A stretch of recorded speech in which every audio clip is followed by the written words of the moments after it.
you guys have sat on this history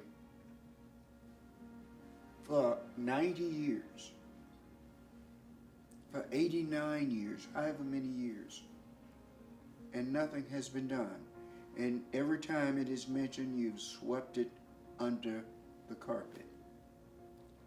13 regimes of city administrators, and no one had taken an active step to begin any form of acknowledgement of what had happened on Election Day 1920.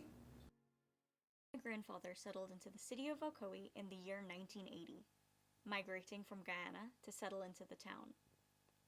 My family were some of the first people of color in the area, settling on Little Spring Hill Drive and slowly watching families of various backgrounds trickle in for the next few decades. Spent 40 years living in the same house in the same town on the same street, but had never known about the Ocoee Massacre.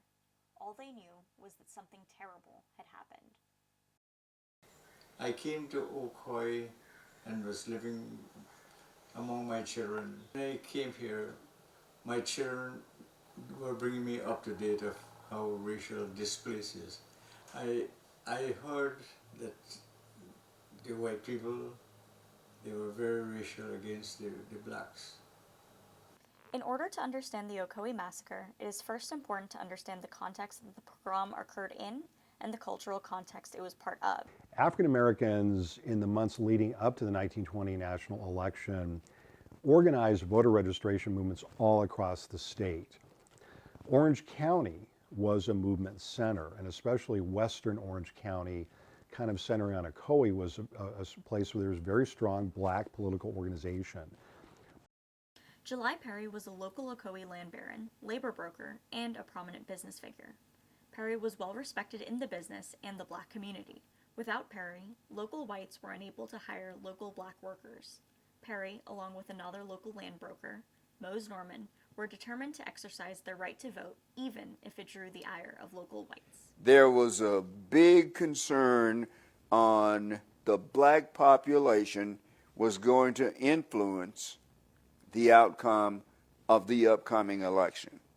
This agitated and irritated the local KKK. As we approached the election, the Klan became more visible. And in October, a few weeks before the election, there'd been an open display and march in downtown Orlando. And they were sending the message, we're going to see to it that blacks do not vote in this election. We had the factor in place called the poll taxes, and that was supposed to be the determining factor that qualified one to vote. Perry, according to accounts, and Norman had paid their taxes. Perry had voted earlier in the morning, but for whatever reason, when Norman showed up at the poll to vote, he was denied the right to vote. He was attacked. But the bottom line is, he was pistol whipped and run out of the poll. And then a vigilante mob led by some Ocoee residents, but the majority were state of Florida KKK members, dragged July Perry out of his jail cell and dragged him behind a car, then lynched him and riddled his body with bullets. And they did this in front of Judge Cheney's house because Judge Cheney had told July Perry and his friend Mose Norman, who were both black business owners and land barons, they could vote. And when they tried to vote, allegedly July Perry got to vote, but Mose Norman did not. And that's what set off the whole ruckus. people came from all over the Central Florida area and formed this mob. The mob then began to go from house to house in the northern quarters, which was made up of 25 African-American homes, 2 schools, 2 churches, and a fraternal lodge. They would call out. If anyone came out, they got shot. When they didn't come out, they would riddle the houses with bullets and torch it. And anyone who ran from the burning house was shot. Despite the mass exodus of the community and the murder of perhaps dozens of black residents, most members of the community and most people in Central Florida still have no idea that a massacre occurred essentially in their own backyard.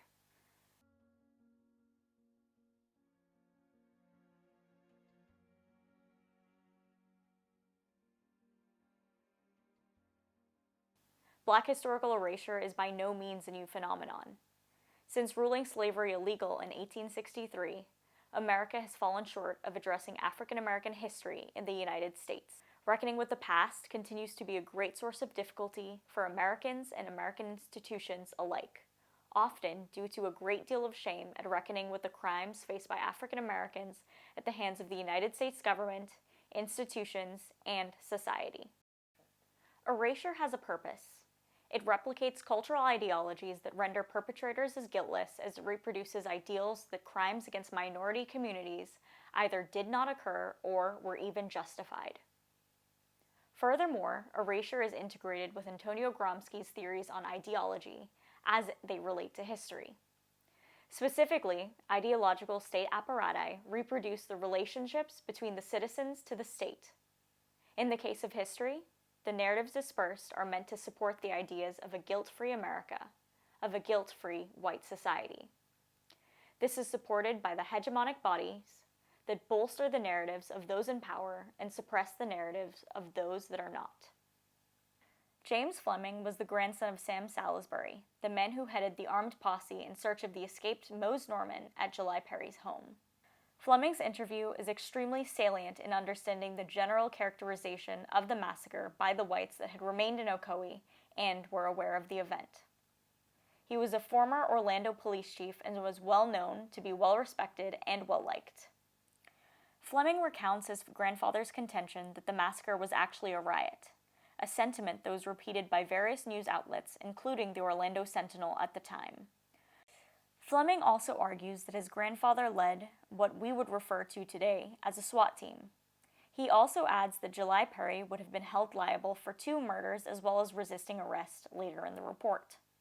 It seems that Fleming defended the Ku Klux Klan, naming the organization as a creation of necessity to protect property and family values.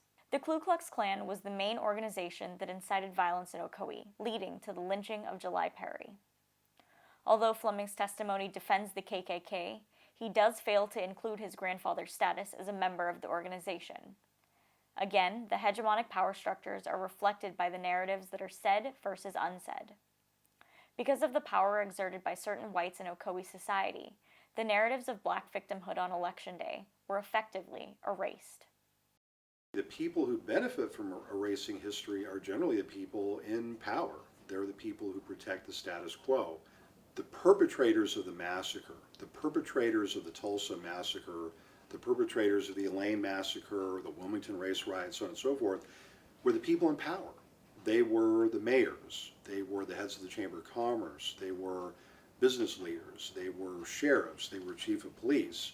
And so you can't really expect that a crime is going to be solved or talked about much when the perpetrators are the people in charge of solving the crime. As in many instances of state-sanctioned violence against African American communities, it took decades for leaders to openly acknowledge the Ocoee Massacre. I can recall when an organization tried to have a discussion about it when the Borden's book store existed, and Scott did everything he could to suppress it. He just wanted not to rock the boat.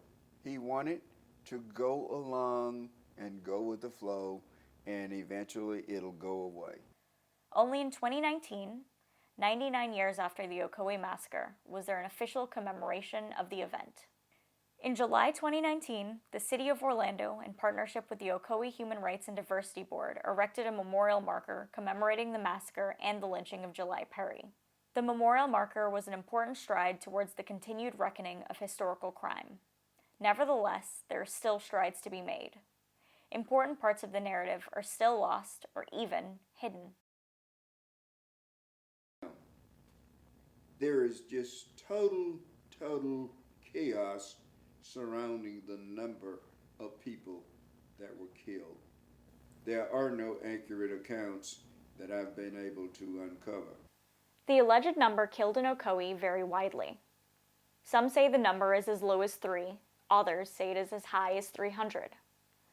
All that can be known for sure, however, is that accurately assessing the death toll is impossible, as African Americans had fled the town and white people in Ocoee worked to undermine the true number slain. In the period of time from the riot at Perry's house to darkness on the day of the 3rd, the 253 member population of the Ocoee community went from 253 to 0. Erasure continues to manifest in various ways. Namely, there is still important information still unrecovered from the Ocoee Massacre. To this day, 100 years after the massacre, there has been no official property evaluation of the land left behind during the forced migration of the northern quarter. Precious time was lost in the decades following the massacre, as it erased possibilities of assessing an accurate death toll or fully assessing the monetary damages that occurred from that death toll. It's impossible. I have records of sales of pieces of property at that point in time for less than $1 an acre. I can just about assure you that the true lineage of ownership of that land will hardly ever be uncovered and recognized legally and accurately. The issue of erasure is more complicated than sweeping history under the rug. Erasure encompasses the repercussions of erasure. In Ocoee, there was both no political motivation to stop the pogrom, nor was there any work done to investigate the crimes carried out by the mob. Earlier this year, Senator Randolph Bracy introduced a bill modeled after the Rosewood reparations legislation. The bill would allocate money to those who could prove that there were descendants of victims, allow for loan preferences for black business owners in Ocoee, and fund a local scholarship. The bill was stripped of all of these provisions before even reaching the Senate, instead leaving behind the state's encouragement of the inclusion of the event in state curriculum, as well as naming a local state park or school after July Perry. The bill was essentially gutted of all of its most meaningful provisions. A primary reason that the bill could be gutted so substantially is that there are no living victims to compensate. If Ocoee had acted earlier, around the same time period as Rosewood, significant compensation could have potentially passed. But Ocoee waited, showing again that erasure has repercussions in the contemporary. While the memorial marker represented meaningful steps to combating erasure, the years lost due to willful ignorance and state-sanctioned suppression eroded any chance at profound compensation that could have monetarily benefited victims and their descendants. There are souls out there crying out for revenge, for recognition, for understanding, and for someone to atone. In the case of Ocoee, there is much more work to be done.